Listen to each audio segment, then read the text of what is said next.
Okey, Assalamualaikum warahmatullahi wabarakatuh. Okey, selamat kembali ber-PDPR. Okey, bab kita hari ini, okey, bab baru iaitu bab 9. Tajuknya ialah apa? Kimia Industri, ya, bab 9. Okey, jadi dekat sini cikgu dah tunjukkan, okey, ialah standard kandungan kita pada hari ini ialah apakah itu alloy. Okey, tentang alloy. Okey, pernah dengar tak tentang alloy ni? Alloy, rasa pernah dengar kan? Tapi awak tak tahu apa itu alloy. Okey, jadi alloy itu ialah campuran beberapa jenis logam atau campuran logam dengan bukan logam mengikut peratusan yang tertentu. Okey, contohnya dekat sini cikgu tunjukkan. Okey, ini ialah yang berwarna hitam kecil ni. Ini ialah atom tulin. Okey, yang besar ni, besar-besar sikit ni, ini ialah atom asing. Jadi dia campuran lah. Ya, dia ada peratusannya. Okey, apakah contoh-contoh alloy? Okey, contohnya keluli, pewter, gangsa, loyang dan duralumin. Okey, dia ada komposisinya dan sifat serta kegunaannya. Okey, jadi cikgu senaraikan atau tunjukkan dalam jadual ini. Okey, kalau alloy iaitu keluli, okey, alloy keluli, komposisinya terdiri daripada besi 99%. Banyak besi lah. Okey, karbonnya cuma 1%. Maka sifatnya keras dan kuat. Okey, kegunaannya untuk membina bangunan dan jambatan, okey, dan membuat badan kenderaan dan landasan kereta api. Sebab kita perlukan sesuatu yang keras dan kuat. Okey, pewter. Pewter ni selalu kita dengar kan. Okey, memang familiar lah dengan kita, pewter. Okey, pewter ni 96% ialah timah. Okey, 3% ialah kuprum dan 1% antimoni.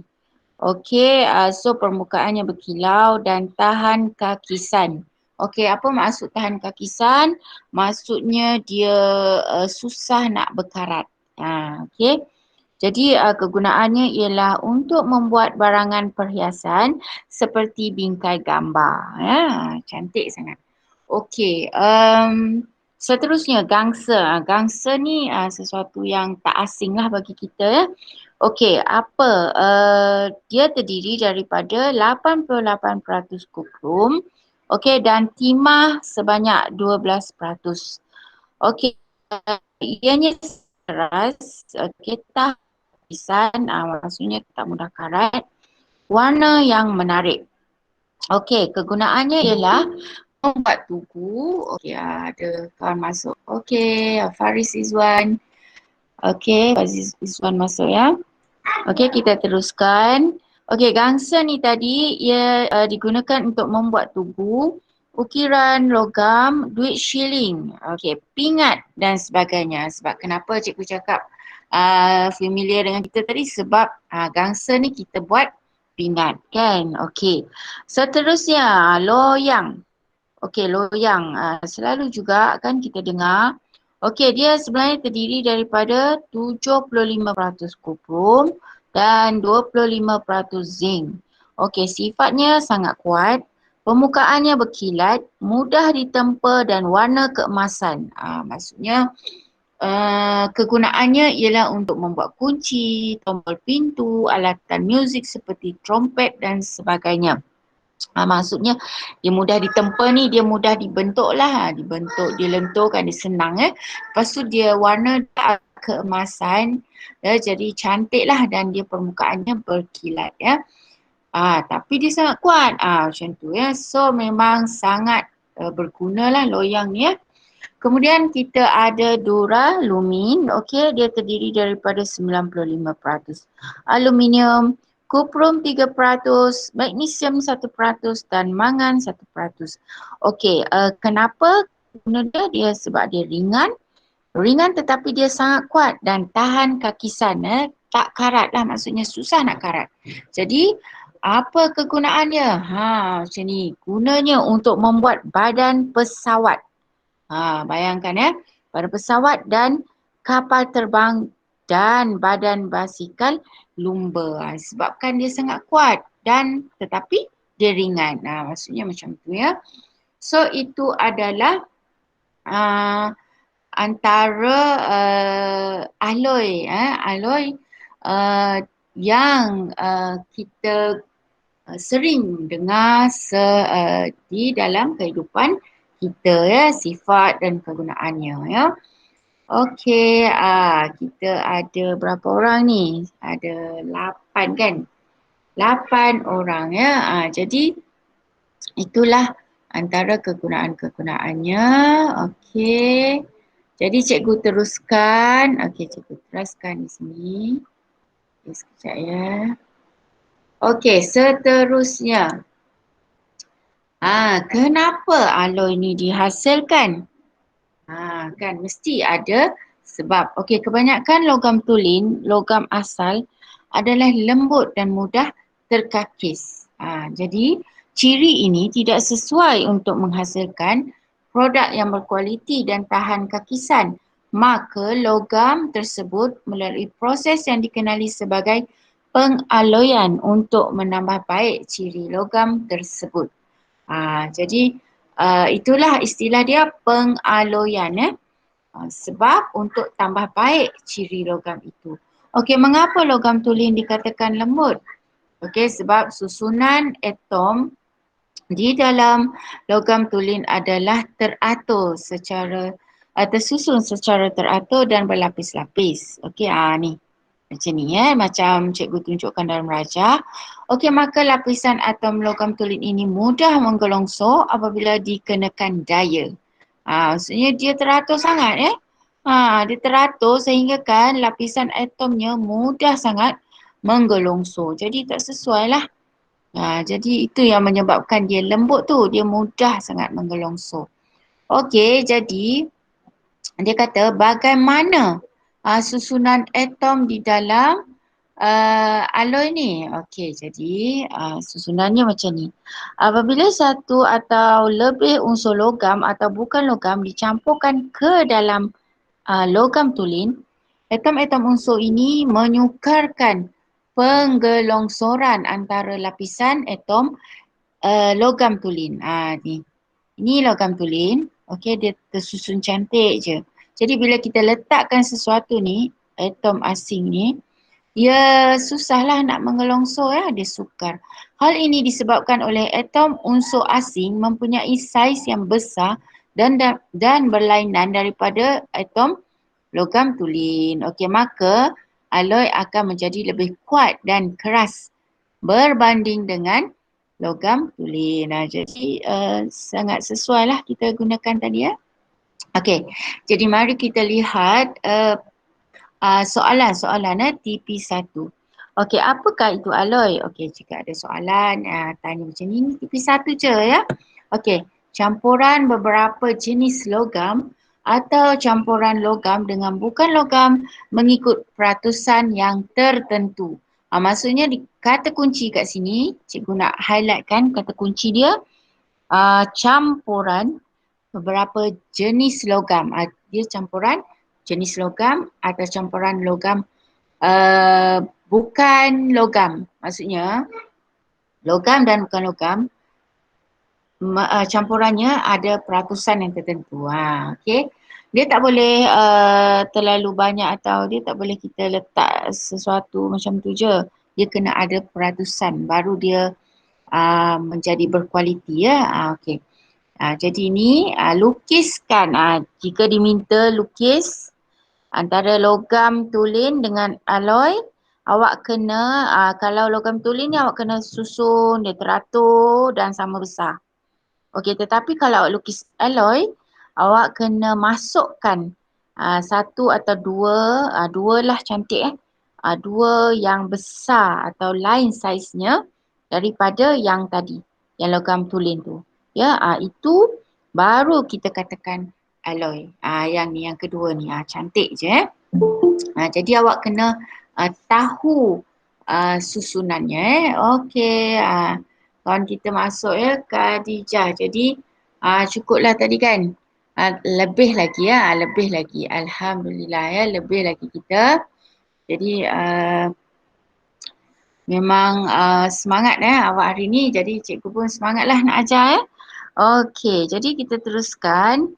Okey, jadi dia kata lengkapkan jadual berikut tentang komposisi bagi alloy. Jadi awak kena ingat jugalah ya. Loyang. Contohnya awak kena ingat sekurang-kurangnya 3 alloy yang awak senang ingat lah. Ya, 3 alloy. Lepas tu logam tulen dan logam asingnya. Okey, contoh cikgu nak ajar awak cara ingat. Okey, loyang kan. Loyang, apa yang awak ingat. Okey, ataupun awak nak ingat gangsa. Sebab awak bersukan, cikgu tahu ada yang boleh bersukan di sini. Jadi dia ingat, dapat ingat gangsa. Ataupun awak nak ingat yang kapal terbang tadi. Duralumin, kan. Dia ringan tapi kuat kan. Ataupun awak nak ingat pewter, sesuatu yang cantik. Kan. Pewter kita selalu, pewter tadi kan untuk perhiasan. Okey. So boleh je. Boleh je ingat mana-mana ya. Okey, jadi awak kena ingat juga dia punya logam tulen dan logam asing. So kalau loyang, kuprum dan zinc. Okey. Kalau keluli besi, besi ni atau kita boleh namakan dia ferrum. Campur dengan karbon. Okey, kalau gangsa, kuprum dengan timah atau stannum. Duralumin, aluminium dan mangan. Senang.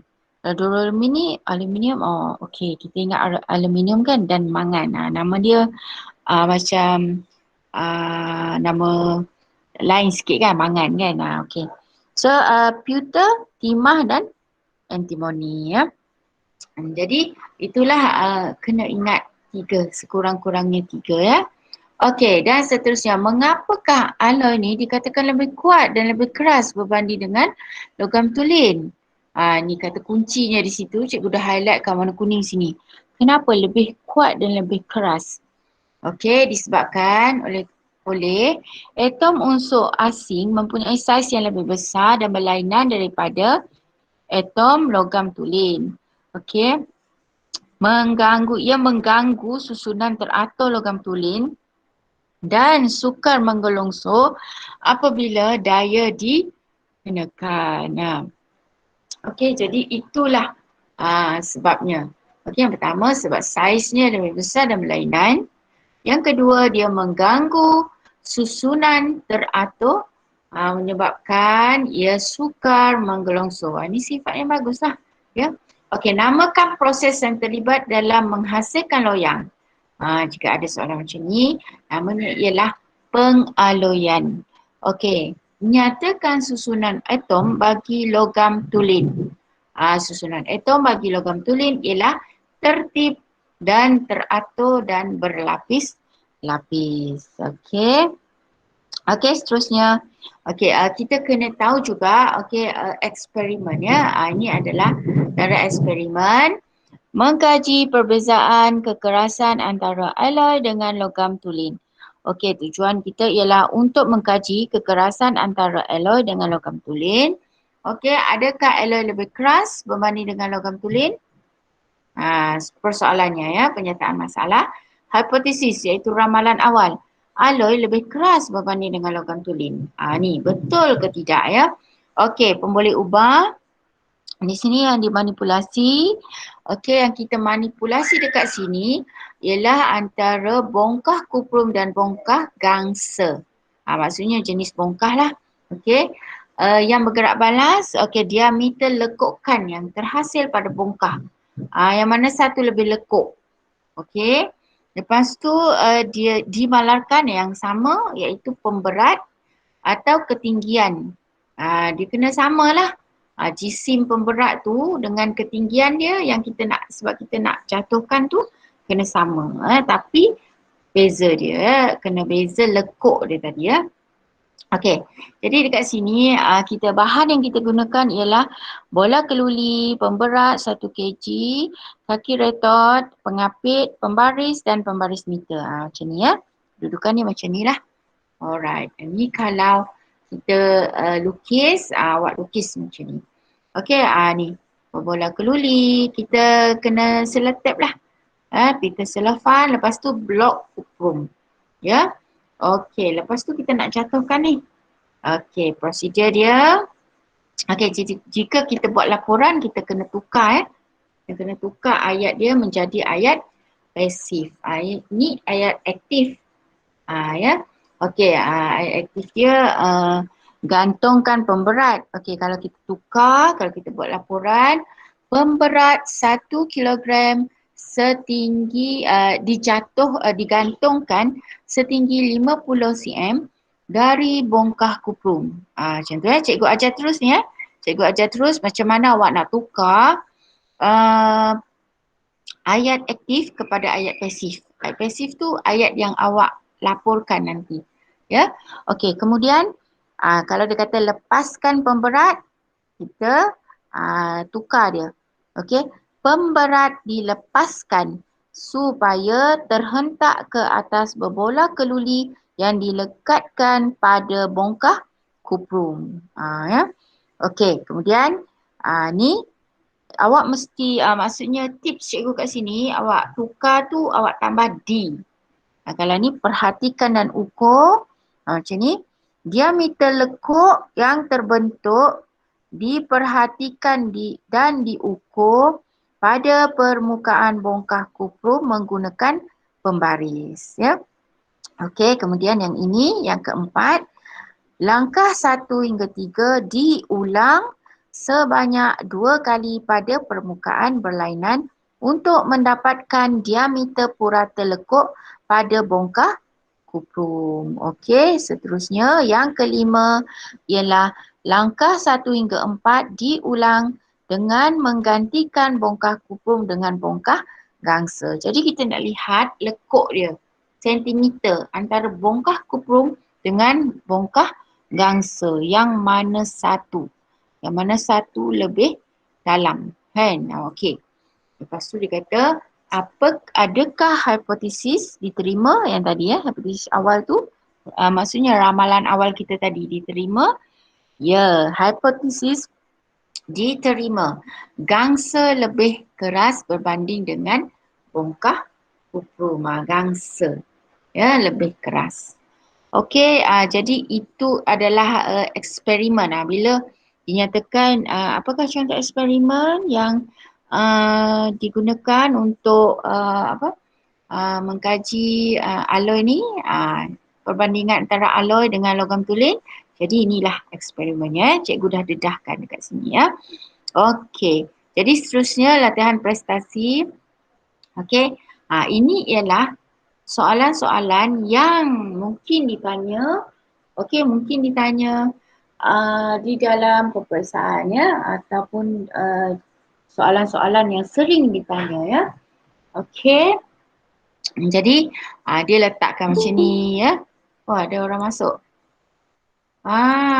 Intan baru masuk cikgu rasa. Kan? First time masuk ya Intan. Macam mana? Ya, okey, tak apa ya. Kita teruskan tanya dan kawan-kawan, ini ialah latihan prestasi atau latihan yang selalu ataupun boleh ditanya tentang topik ini. Jadi ini ialah menunjukkan susunan radas untuk mengkaji kekerasan antara logam tulen dengan alloy. Okey, susunan macam ni. Jadi dia akan tanyalah.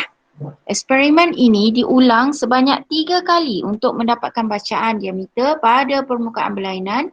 Kemudian digantikan blok kuprum dengan blok gangsa. Okey. Oh, Puteri terkeluar ke tadi? Okey, ini dia. Okey, tak apa, kita teruskan. Okey. Teruskan ya. Okey. Jadi kita nak tengok lekuk dia. Okey, yang tadi kan. Kuprum ni yang tulen, yang gangsa ni yang alloy ya. Okey, di mana kita tengok dekat sini. Kalau kuprum ni, blok kuprum ni dia 1.4 cm. Tapi kalau blok gangsa ni dia 1.2 je. Macam tu. Okey, hentak lagi, jatuhkan lagi. Yang ini dia 1.6. Okey, cm. Tapi kalau gangsa ni 1.1 je. Okey. Jatuhkan lagi kali ketiga. Okey. 1.5 cm bagi kuprum. Bagi gangsa 1.2 saja. Jadi kita nak purata. So purata kita ambil ketiga-tiga ni, kita tambah ketiga-tiga ni dan kita bahagi 3 ya. Itu purata. Jadi katanya ukur diameter lekukan terhasil bagi kedua-dua bongkah dan rekodkan di dalam jadual 1. Okey, lepas tu hitungkan purata diameter lekuk bagi kedua-dua bongkah tersebut. Maka bongkah kuprum dia 1.5 cm. Tetapi kan bongkah gangsa 1.1 cm.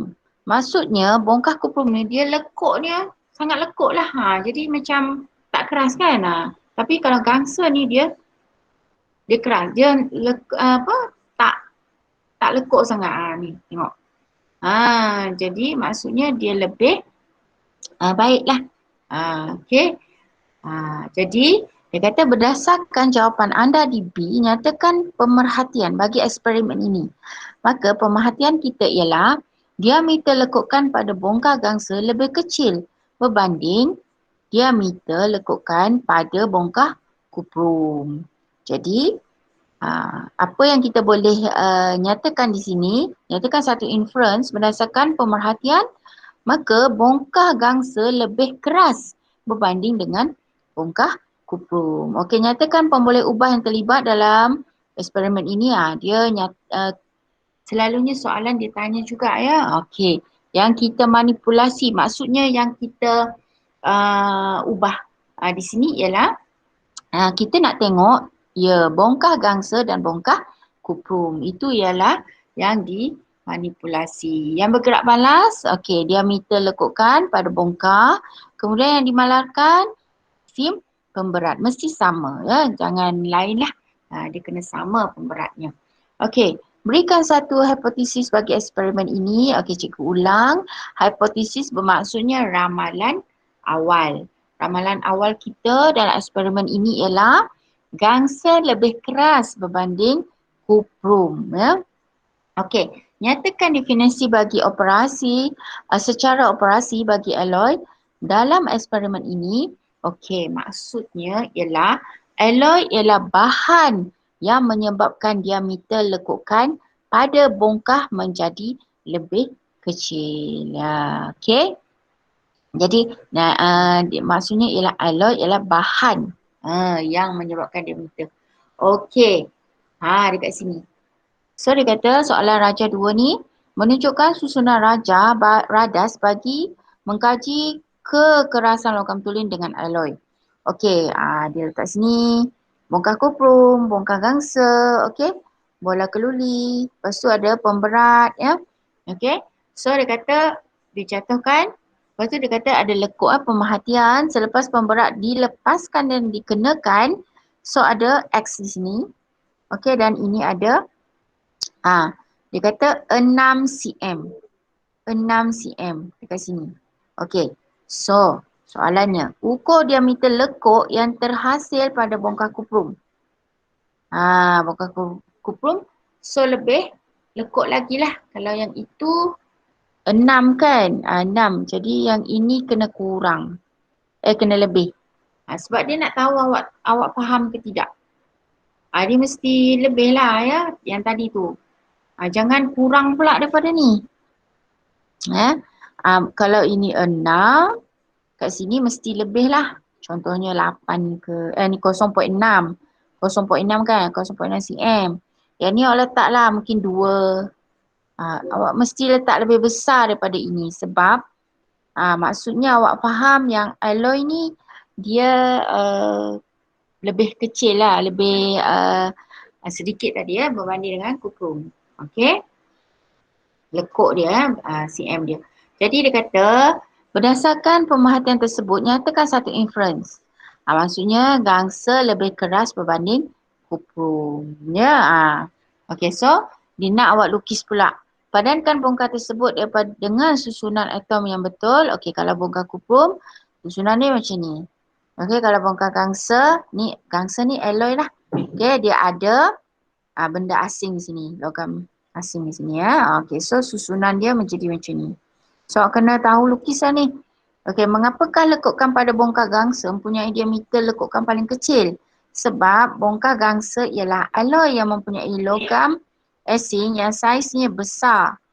Okey, mengganggu susunan teratur logam tulingnya. Akibatnya lapis sukar menggelongsor apabila daya dikenakan. Ya, itu jawapan dia. Okey, jadi dia nak awak nyatakan juga yang dimanipulasi bongkar gangsa dan bongkar kuprum yang bergerak balas diameter lekukan pada bongkar yang dimalakan jisim pemberat. Sama macam tadi ya. Okey, jadi dia kata nyatakan satu hipotesis. Okey, hipotesisnya sekali lagi gangsa lebih keras berbanding kuprum. Okey. Ingat tu, gangsa lebih keras berbanding kuprum. Okey, nyatakan definisi secara operasi bagi logam tulen dalam eksperimen ini. Tadi dia tanya tentang alloy kan. Sekarang dia tanya tentang definisi secara operasi bagi logam tulen. Okey. Logam tulen ialah bahan yang menyebabkan diameter lekukan yang terhasil pada bongkar adalah lebih besar. Okey. Jadi kat sini kita boleh nyatakan bahawa formula definisi secara operasi, formula dia ialah perkataan, awak tulis perkataan yang diberi, contohnya tadi logam tulen, letak kat sini, ialah bahan apa yang menyebabkan apa, pemerhatian. Ini adalah cara macam mana kita nak mendefinisikan secara operasi. Ya. Bahan apalah ya yang menyebabkan apa. Macam tu ya.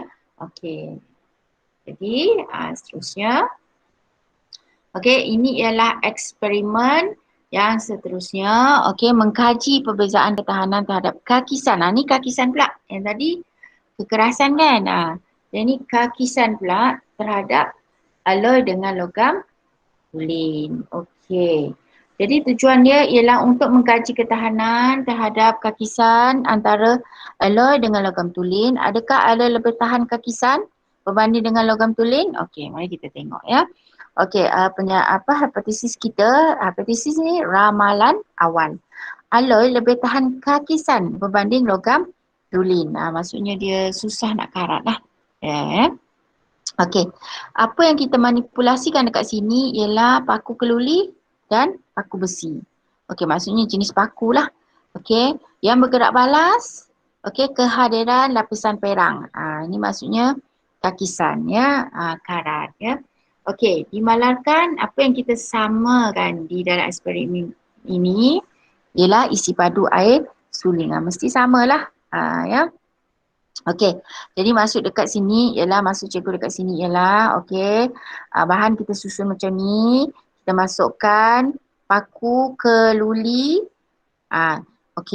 Nampak tak dekat sini? Bila kita macam ni kan, baru kita nampak. Paku ni, pemboleh ubah yang dimanipulasi. Jenis paku. Yang kita beza-beza. Air yang kita samakan, isi padu air mesti sama. Itu kita namakan pemboleh ubah dimalarkan. Tak boleh lah satu ni airnya sikit, satu air banyak, tak boleh. Dia mesti sama. Isi padu air suling. Lepas tu apakah yang bergerak balas? Maksudnya apakah yang akan kita nampak selepas ini? Itu maksudnya kehadiran lapisan perang ya, yang kita nampak lah di kedua-dua paku ini. Jadi kita labelkan, prosedurnya tabung uji dilabelkan sebagai P dan Q. Cikgu ajar terus ni. Cikgu ajar terus macam mana nak buat laporan Di mana cikgu tukarkan ayat aktif menjadi ayat pasif. Yang ini ayat aktif. Kita tukar menjadi ayat pasif ya. Kalau pasif dilabelkan. Terutama yang baru masuk tadi kan. Okey ya. Okey. So 10 ml air dimasukkan ke dalam tabung uji P dan Q. Okey, kemudian paku besi dimasukkan ke dalam tabung uji P dan paku keluli ke dalam dimasukkan ke dalam tabung uji Q. Okey, seterusnya kedua-dua tabung uji diletakkan di rak tabung uji di atas meja makmal dan dibiarkan selama seminggu. Okey, pemerhatian dicatat dan direkod. Okey. Jadi keputusan dia, okey, kita jenis paku, kalau paku besi, ada lapisan perang pada paku. Maksudnya berkarat dah. Okey, kalau paku keluli, tidak ada. Jadi adakah hipotesis ini diterima? Hipotesis diterima. Paku keluli lebih tahan kakisan berbanding dengan paku besi. Okey. Jadi dia nak kita lukiskan atom. So tadilah nampak tak dia berkait. Ya, soalan demi soalan tu dia berkait. Tetapi sama je soalan dia. Bila awak faham dari awal, awak mesti boleh jawab yang akhir-akhir tu. Sebab soalannya hampir sama je kan. Perasan tak? Okey, so paku besi ni nampak susunan ni macam ni. Dia sama dan susunan dia teratur tau. Okey, paku besi ni. Tetapi kalau alloy ni, paku keluli ni, dia ada atom asing. Maksudnya asing ni dua ni. Dia tak banyak. Dia dua tapi besar tapi dia menyebabkan penambahbaikan lah ya pada alloy itu. Okey, so inilah last kali kita nak uji sikit. Okey, nak buat ulang kaji soalan tadi. Okey, tinggal sikit lagi 15 minit lagi. So latihan prestasi cikgu nak tunjukkan atau dedahkan awak kepada soalan-soalan yang mungkin ditanya di kertas 1. Kalau soalan objektif, kertas 1 ya. Okey, apakah logam utama yang digunakan dalam pembentukan komputer? Tadi cikgu dah terangkan, timah. Ya, kalau komputer, logam utamanya timah. Okey, seorang murid ingin membina model kapal terbang yang ringan dan kuat. Antara bahan berikut, yang manakah paling sesuai digunakan? Jawapannya ialah duralumin. Dia nama dia macam pelik sikit kan. So awak ingatlah ya. Macam nama dura pula kan. Duralumin. Okey, campuran yang manakah menghasilkan gangsa? Gangsa, ingat. Awak dapat pingat gangsa. So, kuprum dan timah ya. Okey, so dikata lagi, rajah 1 menunjukkan sebuah kapal terbang. Okey, apakah bahan yang digunakan untuk membina bahagian berlabel S? Mestilah duralumin. Okey, badan kapal terbang diperbuat daripada duralumin. Apakah logam utama yang digunakan? So, awak kena tahu aluminium ya. Dan yang kalau tu tadi, apa? Dia macam pelik sikit. Mangan kan? Okey, mangan ya. Senang nak ingat tu ya. Okey. So, Raja 2 menunjukkan susunan logam dalam sesuatu bahan. Okey, ni ada logam asing. Kalau lukis macam ni lah. Ya. Apakah fungsi atom-atom asing? Okey, menghalang atom menggelongso. Ni kata kunci dia. Menghalang atom menggelongso. Okey, so campuran manakah akan menghasilkan keluli, timah dan karbon. Jadi awak kena tahu, ingatlah salah satu timah besi dan karbon. Okey, so Raja menunjukkan maklumat sejenis alloy. Ni. Dekat sini awak dah tahu dah kata kuncinya. Kan? Tahan kakisan. Awak tak apa-apa ingat. Okey, banyak kan? Okey, ringan. Ada beberapa yang ringan. So, kata kunci dekat sini ialah untuk membuat pesawat. Ini satu je. Mestilah duralumin. Macam tu cara kita nak jawab soalan. Memang kita kadang-kadang kita tak ingat kan. Okey. Oh, dah angkat kisah. Alamak, tak ingat. Banyak. Okey, ringan. Alamak, tak ingat juga. Tapi ketika dia bagi awak kata kunci, membuat pesawat. Mestilah jawapannya duralumin. Okey, jadi dekat sini cikgu dah ajar awak macam mana cara menjawab atau teknik menjawab soalan yang kadang-kadang kita tak ingat. Tapi kita boleh, bila kita tahu teknik, kita boleh ingat atau boleh jawab soalan tu ya. Okey. Jadi itulah saja okey untuk kali ini okey sebab kita dah masa pun dah hampir tamat okey. Jadi cikgu um, nak awak buat okey soalan atau latihan okey di muka surat apa yang cikgu tunjukkan di dalam grup Telegram okey muka surat berapa cikgu ada nyatakan 93 hingga 94 okey dan cikgu akan dah bagi dah awak dekat tele tu. Okey, awak salin saja. Okey. Ada apa-apa soalan tak? Cikgu juga ada bagi awak video dan nota awak boleh rujuk semula untuk kukuhkan lagi apa yang dah cikgu cakapkan tadi. Okey, dan cikgu akan bagi semula yang ini. Kalau tak ingat awak boleh dengar semula ya. Okey, oleh itu sekian saja untuk kali ini. Jika tak ada persoalan. Okey, jika tak ada soalan, kita jumpa lagi pada bila? Esok kan? Okey, kita jumpa lagi esok